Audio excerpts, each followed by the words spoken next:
नमस्कार दोस्तों, एक नई लर्निंग के साथ हाजिर हूँ और आज के इस स्टॉक लर्निंग में हम लोग जानने की कोशिश करेंगे एक लाइटिंग कंपनी को। कंपनी का नाम से ही पता चलता है कि कंपनी फोकस लाइटिंग पे कामकाज करती है company. Focus lighting and fixtures का कामकाज है, जहाँ पे इन कंपनी का manufacturing and trading of the जो कि इनोवेटिव एलईडीज लाइट होती है, इसको लेकर कंपनी कामकाज करती है और इनके पास फैक्ट्री और बाकी सारी चीज़ों की कहती है। जो इन क्लाइंट लिस्ट की बात दर्ज करती है अपनी वेबसाइट्स के ऊपर कंपनी, वो थोड़ा-सा शायद इश्यू आ रही है, शायद खुलने में दिक्कत आ रही है। यदि हम इनके होम पेज की तरफ ही मूव करें, शायद कुछ इन्फॉर्मेटिव इन्फॉर्मेशन मिल जाए, लेकिन शायद कुछ ऐसा डेटा यहाँ पे शामिल नहीं होता है। चलिए कोई बात नहीं, हम क्या कर सकते हैं? जो डेटा ही सामने क्लियरिटी के साथ ना आ पाए, उसके लिए हम कुछ नहीं कर सकते। यहाँ पे कंपनी कहती है lighting to suit your every needs को लेकर कहती है। इनके ब्रांड में खास करके प्लस, लाइट टेक हैं, और ट्रिक्स हैं, एल-एन-बी जैसे ब्रांड्स हैं। इनके ब्रांड्स की बात इन्होंने कहा है। इसके अलावा इनकी फोकसिंग लाइट एलईडीज़ पे काफ़ी ज़्यादा फोकस रहा है कंपनी का, और उससे आने वाले फ़ायदे नुकसान पे एक नज़र हम डालने की प्रयास करते हैं।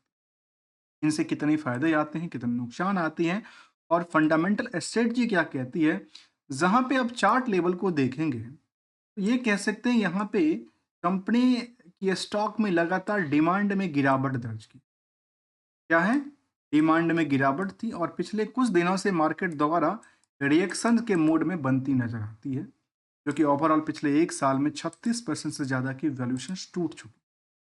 तो क्या बुक वैल्यू के बारे में फंडामेंटल कहती है कि करीब 20 रुपया। इंट्रेंसिक वैल्यू की बात करें तो आज भी बेटर है, और इसके अकॉर्डिंगली कह सकते हैं कि ये अंडर वैल्यूड कैटेगरीज के अंदर आती है। इसके अकॉर्डिंग क्या लगता है कि आने वाले समय में क्या इसकी प्राइस हायर टू हायर की जो 218 के आसपास रेजिस्टेंस क्रिएट किया था, क्या वहां तक पहुंच सकती है, या ऐसी बात तो नहीं कि लुढ़क करके ये गिरावट दर्ज करती। जहाँ पे क्वालिटी की बात करें, तो कंपनी की क्वालिटी कहता है अर्निंग पर शेयर, जो कि 5 रुपये 18 पैसे का आंकड़ा दिखाती है। नंबर ऑफ शेयर कितने लिमिटेड, जो कि 6 करोड़ 73 लाख कहती है। इसको इसके मल्टीप्लाई करेंगे तो करंट मार्केट पे आप करीब 807 करोड़ के। लेकिन जब इंडस्ट्रियल की क्वालिटी के बेस पे स्टॉक की डिमांड को देखेंगे, तो उसके अकॉर्डिंगली भी यहाँ पे अंडर वैल्यूड की कैटेगरीज में आती है। और इसको ये कह सकते हैं कि इसके अकॉर्डिंग यदि मार्केट चलती है तो शायद यहाँ से 150% से ज़्यादा की उछाल कर सकती है। नियरली बात करूँ, यदि यहाँ से 150 से 200% उछलती है ओवरऑल, तो 200% उछलने का मतलब कितना हो गया, 400 से ज़्यादा की बात कहती है। तो ऐसा नहीं, क्या आगे चलकर कुछ ऐसा आंकड़ा लेके आती है, तो ओवरऑल कह सकते हैं कि आने वाले समय में 300 से लेकर के 360 तक का आंकड़ा लेके आ सकती है। जहाँ तक प्रमोटर का कंट्रोल का सवाल है, वो 55% कंट्रोल के साथ बनी हुई है। डिविडेंड भी देती है, पे आउट करती है company. From the face value part पे 42% तक के डिविडेंड की बात किया है। आरओई या आरओसी का आंकड़ा देखें तो करीब 35% से 39% दर्ज करती है। और कर्ज की सिचुएशन को देखें तो ऑलमोस्ट यहाँ पे दिखते है कि डेट्स फ्री कंपनी है, लेकिन तब भी कुछ पार्टों को जानना जरूरी है। क्या कंपनी कर्ज ले रही है या पे आउट कर रही है, ये दोनों की सिचुएशंस क्या है, उनको भी डिस्कस करना जरूरी है। साथ में करंट रेशो का नंबर थोड़ा सा ज़्यादा हाइक की बात कहते हैं 2.62 का। कई बार हम लोग ये देखते हैं कि इसके बेसिस पे इसको हिट कर दिया जाता है एक एक सेल्स बुक करके, तो उसको भी हम लोग क्या करेंगे, रिकन्सलेशन करेंगे। इसके अलावा जो अदर रिस्क एनालिसिस की बात करेंगे, जिसमें हमने कुछ स्पेशल्स नंबर लिया है, उसको लेकर के केवल और केवल क्या करेंगे, रिस्क एनालिसिस करेंगे और समझने की कोशिश करेंगे कि आखिर रिजल्ट का पॉइंट क्या रहा। रिजल्ट के बेसिस पे जो डिमांड रही है स्टॉक को लेकर के, उनका क्या हिसाब किताब बनती है, और रेशियोज को लेकर के परसेंटेज वाइज डिक्लेरेशन क्या कहती है रिस्क को लेकर। पहली एक नज़र इनकी कुछ स्ट्रेटजिक इंफॉर्मेशन की तरफ यहाँ पे देखने को आई कंपनी को लेकर के जो जो जून तक के डेटा यहाँ अपडेटेड करती है, और यहाँ पे सितंबर तक, तो हम सितंबर के डेटा को जरा मान लेते हैं और उसको मानते हुए आंकड़ा देखें, तो कंपनी का जो सेल्स रहा वो बहुत तगड़ी नहीं रही। इसको ये कह सकते हैं कि क्यू और क्यू बेसिस पे, वाई वाई बेसिस पे गिरावट दर्ज करती है, क्यू और क्यू के बेसिस पे गिरावट दर्ज from the number. Number basis की बात करें, वैसे नंबर बेसिस के बाद यदि ऑपरेटिंग प्रॉफिट मार्जिन की चर्चा करेंगे तो वहां भी सेम आंकड़ा कहती है 20% से लगातार उन्होंने गिरावट दर्ज करती है, जो कि करीब करीब 12% से ज़्यादा गिरावट दर्ज करती है, और पिछले पीरियड से भी वो क्यू आर क्यू में भी गिरावट दर्ज उन्होंने करके रखी है। जबकि प्रॉफिटेबिलिटी की नंबर की बात करें तो नंबर में गिरावट थी, और नेट इनकम जो पार्ट्स था उसमें भी गिरावट दर्ज करती है। अदर सोर्स ऑफ इनकम उतना ज़्यादा है जो कि इनकी एडजस्ट कर पाएंगे किसमें, इनकी इंटरेस्ट को, बर्डन को। उसी चीज़ को नंबर में ज़रा डिफाइन करने की कोशिश करें तो समझ में आती है कंपनी का जो सेल्स था वो लगातार वृद्धि दर्ज कर रही थी, लेकिन लास्ट 12 महीने में उतनी बहुत बड़ी तगड़ी उछाल नहीं थी। और उछाल इसलिए नहीं था कि इनका जो ऑपरेटिंग प्रॉफिट मार्जिन रहा उसमें ऑलमोस्ट 5% की यहाँ पे गिरावट दर्ज। Net profit margin, net profit की बात करें तो नंबर भी कम और परसेंटेज भी कम, ऐसा आंकड़ा दर्ज करती है। तो क्यों नहीं, इनका अदर सोर्स ऑफ जो इनकम है वो बेटर है from the part of the interest की बर्डन को लेकर के। उन्हीं इंटरेस्ट की बर्डन को यदि समझने की कोशिश करेंगे तो हम आगे चल के समझेंगे, जहाँ पे कंपनी का रिस्क फैक्टर को देखा जाए तो शायद रिस्क बहुत ज़्यादा कहती है। अब एक एलईडीज बनाने वाली मैन्युफैक्चरिंग कंपनी जो कहती है, जो हम इस मामले में बेटर की बात कहती है, और अपने उसको लेकर भी कहती है कि हम लगातार बेटर टू बेटर क्रिएट करते हैं। खास करके जो जितनी लाइटिंग की बात उन्होंने कही है, वो लाइटिंग जो है कॉमर्शियल यूज के लिए किया जाता है, not for the residential use, और कुछ रेजिडेंशियल यूज में भी शायद यूज हो सकता है, जो कि बिल्डिंग और फैक्ट्री की लाइटिंग को लेकर के, होम डेकोर के लेकर के, या फिर एलईडीज पैनल वगैरह को लेकर के काज दिया जा सकता, देखा जा सकता। लेकिन जब रिस्क एनालाइज की बात करेंगे तो 140 दिन की रिस्क फैक्टर की बात करती है, अर्थात कितने दिन हो, करीब करीब 5 महीने, नियर अबाउट की बात कर लेती है। इसके अलावा यदि आप एनालाइज करते हैं बैलेंस शीट को, तो कंपनी के पास जो कर्ज का सिचुएशन था वो नियर अबाउट सेम रहा, उसमें कोई फेरबदल नहीं था। अच्छी बात ये रही जो फिक्स एसेट्स लगातार वृद्धि दर्ज करती है, और उसके अलावा जो उन्होंने जो वेटेज था बैलेंस शीट का वो भी लगातार डेवलप करती हुई नजर आती है। डेवलप करते हुए ये देखा कि अदर एसेट्स की पार्ट जो थी उसको लेकर के यदि आप इनकी डेट ट्रेड रिसेबल को देखें तो काफ़ी ज़्यादा रिस्क की बात कहती है।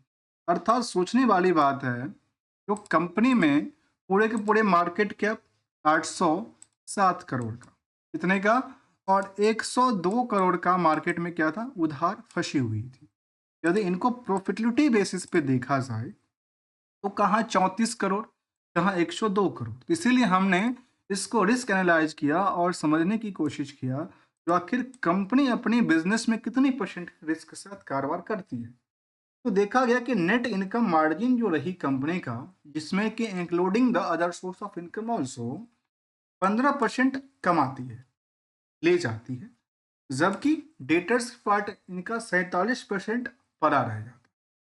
वही पार्ट को यदि आप नेट प्रॉफिट पार्ट को डेटर्स रेशियो से का कंपेयर करेंगे तो वो कहता है कि करीब 300% की बात कहती है।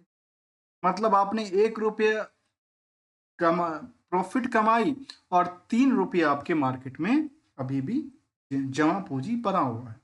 अर्थात आपके पैसे हाथ में तो कुछ मिला नहीं, आपके फंड फ्लो और कैश फ्लो पर कितना बड़ा इम्पैक्ट पड़ सकता है वो समझा सकता है। और कंपनी की रिस्क बेसिस को समझा सकता है। कंपनी इतनी परसेंट रिस्क लेकर के, अर्थात 300% रिस्क के साथ अपनी व्यापार कर रही है, उस व्यापार से प्रॉफिट 15% मार्जिन ही कमा रही है, जो नेट इनकम सोर्स का बनता है।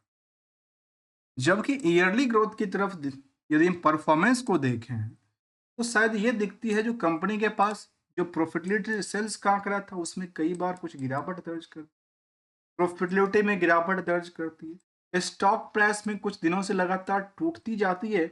लेकिन इनके पीछे यदि रिटर्न ऑन इक्विटी की आप चर्चा करेंगे तो ये इनको लगातार क्या कर रही है, एक बैकअप देने के लिए रेडी बैठा, इसको लेकर के सेंटिमेंट को, सेंटिमेंटल कुछ और बातें देखा जाए तो एक बातें और इनको डैमेज करती है।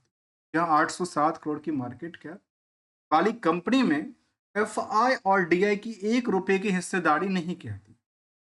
आज की हिस्सेदारी क्या है, FI अलावा जो प्रमोटर हैं उनके पास हिस्सेदारी और आम पब्लिक के पास 42% की हिस्सेदारी, जिसमें बड़े बड़े निवेशक कुछ पैसे लगा के बैठे हैं जो कि 1% 2% के आसपास की होल्डिंग है। ऑलमोस्ट कंपनी में कितने निवेशक रहे? करीब 26,000 के आसपास, 28,000 के आसपास इस कंपनी में निवेशक रहे हैं from the September last data. और कई बार हम लोग चार्ट लेवल पे ये भी देखते हैं कि मार्केट में लगातार पैनिक हो गया, कई सारे जो इन्वेस्टर से निकल गए, कुछ नए प्लेयर आ गए। तो एक ऐसी बात होती रहती है क्योंकि जिन लोगों ने यहाँ पे लिया उनके लिए आज भी पोर्टफोलियो में क्या बन रहा है? नुकसान बुक हो रही है, वो उभरने का नाम नहीं ले रहा है। जबकि जिन लोगों ने यहाँ पे बॉटम पे प्राइस पे लिया उन्होंने थोड़ा थोड़ा करके प्रॉफिट बुकिंग भी लिया होगा, और ऐसा ही होता नजर आता है। इसलिए सिंगल से गोल्डन रूल हम डिस्कस करेंगे। वो क्या कहता है? जबकि पियर्स के आंकड़ा बेस पे कहती हैं कि सीमेंस, एबीबी और सीजी पावर जैसी कंपनी भी शामिल है जो कि सेम चीज़ों में जो कि इक्विपमेंट्स बनाती है, खास करके हैवी इक्विपमेंट की बात करती है, इलेक्ट्रिकल इक्विपमेंट की बात करती है। इनका एलईडीज में बारी हैवी की बात नहीं करती, हैवी तो नहीं है। छोटा सा पर्ट जो कि कहती है technology start with the exploring with light, with all diverse form की बात उन्होंने फोकस लाइटिंग को लेकर कहा था। नाम भी उन्होंने फोकस लाइटिंग रखा, जबकि बाकी कंपैरिजन की कंपनियों के कंपैरिजन अभी भी इन्वेस्टरों का जो मूड है वो बहुत ज़्यादा नहीं फैला। अच्छी बातें भी कुछ शामिल होगा, जिसमें कहती कुछ अच्छी बातें शामिल है जहाँ पे डेट्स फ्री है, गुड प्रॉफिटेबिलिटी के बाद कहती है इससे और वो अच्छा बेटर पड़ती है। और यहाँ पे कुछ निगेटिव इम्पैक्ट डालता है कि आपने सेल जो भी किया और सेल के पॉइंट ऑफ व्यू से यदि आप उनको ये देख पाते हैं कि आखिर रिस्क कितना है, तो रिस्क काफ़ी ज़्यादा हाई रिस्क पे कंपनी का कारोबार चलती है, जो कि 300% तक इन्होंने रिस्क लिया हुआ। जहां तक चार्ट लेवल पे देखा जाए तो फिलहाल कुछ ट्रेंडिंग कहता है जो लगातार एक बॉटम टू बॉटम को टच नहीं करती है। ये इनके लिए अच्छी बात है, भले ही हायर टू हायर के आसपास भी उन्होंने जगह क्रिएट करने का प्रयास किया। इसको कहते हैं आमतौर की भाषा में ब्रेकआउट। ब्रेकआउट करती हुई स्टॉक धीरे धीरे करके ब्रेकआउट कर रही है, कई बार अच्छी खासी प्रॉफिट बुकिंग करती है। एक को फायदा एक को नुकसान तो अक्सर होता ही है। सिंगल गोल्डन रूल क्या क्या यहाँ पे देखा गया कि गोल्डन रूल कहता है पिछले 5 सालों में बेटर रिजल्ट कर चुका है, और हायर टू हायर की बात करें उससे लगता है कि करीब 50% से ज्यादा क्या है इसमें डिस्काउंट पे चल रही है। 194 के आसपास की प्राइस थी। सोचने वाली बात है, यहाँ से शायद 50% के आसपास के डिस्काउंट प्राइसेस चल रही है। और फंडामेंटल यदि ठीक ठाक है तो आने वाले समय में या 200 को टच करना, 250 को टच करना कोई बड़ी बात नहीं दिखती है। वो आसानी से टच कर पाएगी क्योंकि निवेशकों का मूड भी ऐसे होता है। एक गोल्डन रूल कहता है जब भी आप इंटर करें तो टारगेट क्या है। लंबी टारगेट है तो केवल F2 टेस्ट कर लीजिए, जिसका नाम है फंडामेंटल टू फ्यूचरिस्टिक। आखिर बिजनेस आने वाले समय में बेटर कर सकती है, नहीं कर सकती है, सेगमेंट वाइज कैसा काम करती है। शॉर्ट पीरियड में हमेशा एसएल का यूज करना ज़रूरी है, जहाँ पे आप अपने रिस्क को मिनिमाइज कर सकते हैं। और प्रॉफिट को जब दिखता हो तो उसको बुक भी करना चाहिए, जो कि परसेंटेज जो होगी वो खुद की डिसीजन होगी, क्योंकि किसी के पास 5% रिस्क को लेकर के टेंशन में रहते हैं, कोई 50% रिस्क लेकर के खुशी से घूमते हैं और खुशी एंजॉय करते हैं। इसलिए रिस्क भी अपना, पैसा भी अपना, और समझने की एक प्रिंसिपल की जरूरत है। यदि प्रिंसिपल के साथ काम काज किया तो मार्केट से अच्छी खासी रिटर्न के साथ वापसी भी हो सकती है और अच्छी खासी रिटर्न क्रिएट भी किया जा सकता है, अपने पोर्टफोलियो को क्रिएट भी। मिलेंगे कुछ नई स्टडी के साथ, तब तक के लिए thank you so much for joining hair.